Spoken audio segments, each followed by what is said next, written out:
Oke, kita semua tahu koleksi Kisah 1001 Malam kan? Cerita-cerita yang dikisahkan oleh Syahrazad untuk menyelamatkan nyawanya. Nah, hari ini kita akan bahas salah satu ceritanya.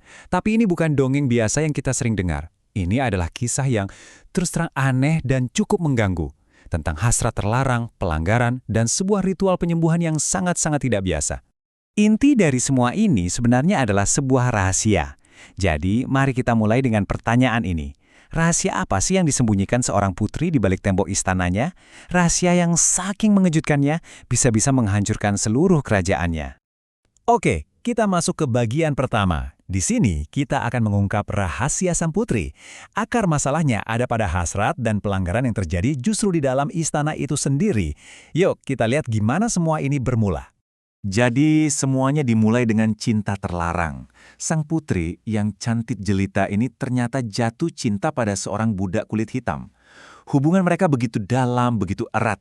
Nah, ikatan ini yang jelas-jelas melanggar semua aturan sosial dan ras pada zaman itu, ibarat percikan api yang nanti akan jadi kebakaran besar. Dan disinilah ceritanya jadi aneh banget. Waktu si putri curhat ke para dayangnya, mereka bukannya menghakimi, malah mereka ngasih saran yang luar biasa mengejutkan. Kalau kamu bisa mencintai seorang pria, kenapa tidak seekor hewan? Mereka seolah-olah menanamkan ide bahwa hasratnya itu bisa melampaui batas-batas kemanusiaan. Susah dipercaya ya, tapi sang putri ternyata mengikuti saran itu. Dia memberi isyarat ke seekor monyet yang kebetulan lewat, dan entah bagaimana hewan itu seolah membalasnya. Dari situlah dimulai perselingkuhan mereka yang sangat tidak lazim.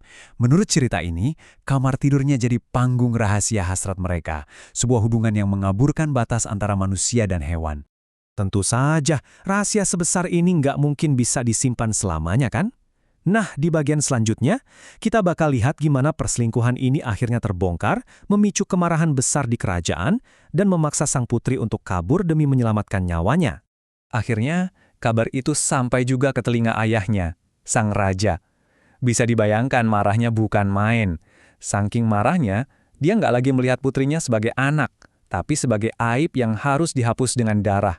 Ancaman hukuman mati sekarang benar-benar nyata bagi sang putri. Karena sudah kepepet, sang putri menyusun rencana pelarian yang nekat.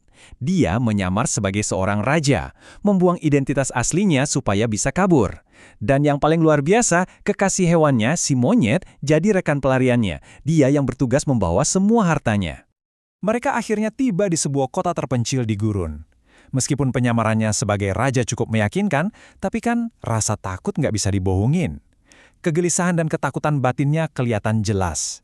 Dan ternyata, tingkah lakunya yang aneh ini menarik perhatian seseorang yang tak terduga. Seorang tukang daging lokal. Si tukang daging ini merasa ada yang janggal.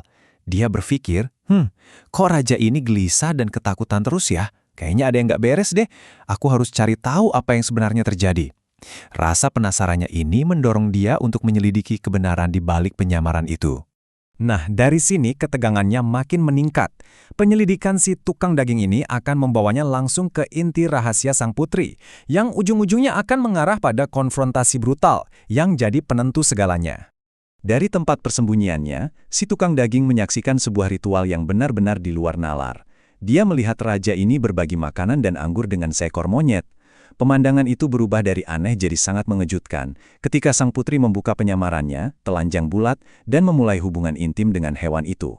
Cerita ini bahkan memberikan detail yang sangat spesifik untuk menekankan betapa intensnya hubungan mereka. Dikatakan bahwa mereka berhubungan intim sebanyak 10 kali. 10 kali sampai akhirnya mereka pingsan karena kelelahan. Ini menunjukkan betapa dalam dan obsesifnya hubungan mereka di mata si tukang daging yang mengintip. Tiba-tiba, suasana langsung berubah jadi penuh kekerasan. Si monyet merasakan kehadiran si tukang daging dan langsung menyerang untuk melindungi sang putri.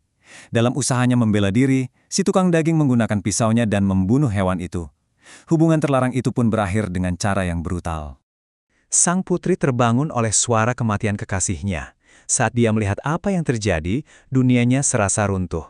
Rahasianya terbongkar dan sumber hasratnya terbaring mati di hadapannya. Dia hanya bisa menjerit, sebuah teriakan penuh kesedihan dan keterkejutan. Kenapa kamu melakukan ini? Kalau kamu pikir ceritanya udah aneh sampai di sini, Siap-siap. Bagian terakhir ini memperkenalkan sebuah ritual penyembuhan yang mungkin adalah bagian paling ganjil dari semuanya. Tujuannya adalah untuk menyembuhkan sang putri dari hasratnya. Nah, yang menarik adalah bagaimana cerita ini mendefinisikan masalahnya. Hasrat sang putri itu tidak dianggap sebagai kegagalan moral loh, tapi dianggap sebagai penyakit fisik. Sebuah kelainan yang secara harfiah ada di dalam tubuhnya dan harus dikeluarkan seperti racun. Ini memberi kita gambaran dengan bagaimana masyarakat zaman dulu mungkin memandang seksualitas perempuan yang tidak terkendali bukan sebagai pilihan, tapi sebagai penyakit yang perlu disembuhkan. Atas saran seorang wanita tua, sebuah ritual penyembuhan yang rumit pun dilakukan.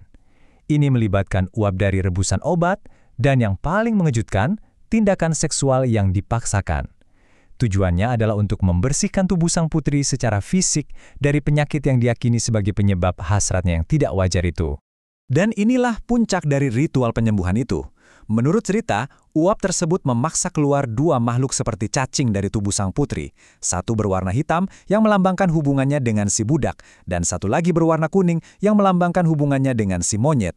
Di sini kita melihat logika simbolis yang luar biasa. Hasrat dan kesalahan yang kompleks diubah menjadi objek fisik yang bisa dibuang, membuat proses penyembuhan jadi terasa nyata dan terlihat. Setelah pembersihan ritualistik ini, sang putri dinyatakan sembuh. Penyakitnya dianggap sudah hilang. Cerita ini berakhir dengan dia memulai hidup baru yang tapaknya normal dan diterima masyarakat, menikah dengan si tukang daging, dan hidup bahagia bersamanya sampai akhir hayat. Penting untuk kita ingat konteks besarnya ya. Cerita yang luar biasa aneh ini adalah salah satu dari banyak kisah yang diceritakan Syahrazad untuk menunda eksekusinya. Setiap malam, dia harus menyajikan cerita yang begitu memikat dan ganjil sehingga sang raja penasaran dan membiarkannya hidup untuk mendengar kelanjutannya besok. Pemaparan kita berakhir di sini, tapi ini meninggalkan sebuah pertanyaan besar untuk kita semua. Kisah ini dengan segala keanehannya hanyalah satu dari 1001 cerita. Kira-kira apa lagi ya yang bisa kita pelajari tentang hasrat, masyarakat, dan sisi-sisi tersembunyi dari sifat manusia lewat harta karun sastra kuno ini?